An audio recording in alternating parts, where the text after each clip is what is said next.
I think it's a long time coming.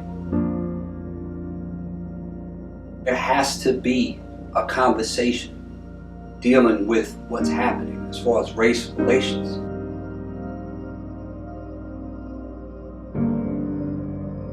It seems to me that this happens, it's like a revolution. It keeps coming back around and around and around. This time I think what's different is that there's gotten traction where this is still here and we're still dealing with it. Change comes, albeit slow, but it comes. Be an advocate, no matter what the reason, for someone that's being bullied, that's being abused, that's being threatened.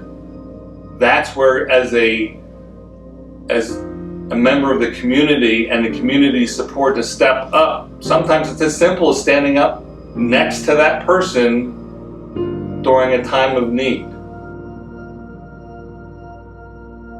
I like to talk about, when I was giving the final words to my 16-year-old son when he was getting ready to drive off solo for the first time, I'm telling him how to be safe. And my thoughts were about, I don't want you to get a ticket. I don't want you to get in a serious car accident.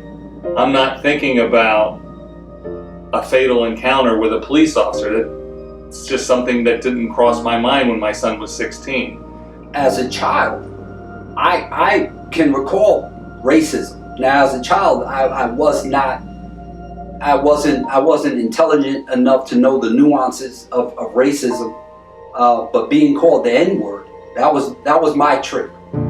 And now when I'm talking to my friends and people that I work with of color, and those concerns that they have, how do I prevent a fatal interaction with the police and my child when they're encountered in a traffic stop or any kind of encounter?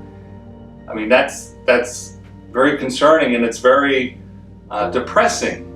You don't forget things like that. You don't forget how you were being treated by my peers and also by adults even. And it was tough. It was tough for me. Truth. I mean, to me, it's that simple. Education. Not just training. Training, though, is good and it gives you an aspect.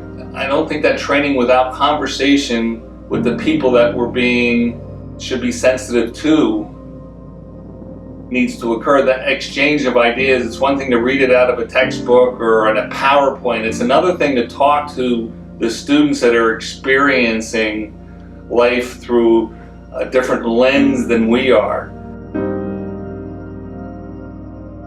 They should expect us to be professionals. I think that I could speak for my peers, as my fellow officers here at ESU.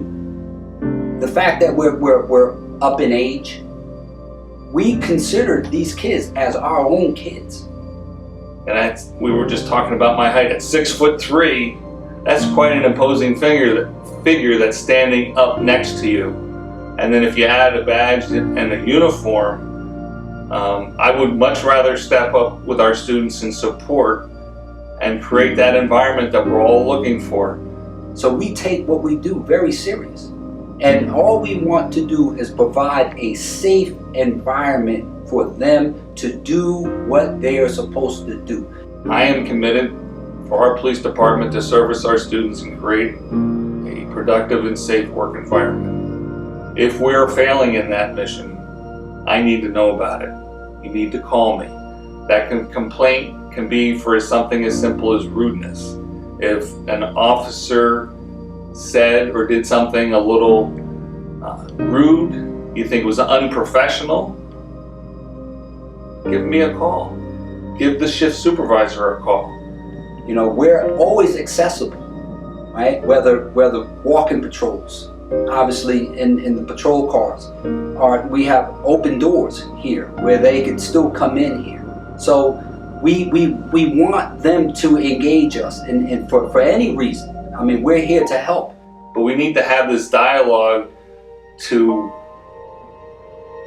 see the commitment in the eyes of the persons that we're talking to truly believe that they're going to practice what they preach.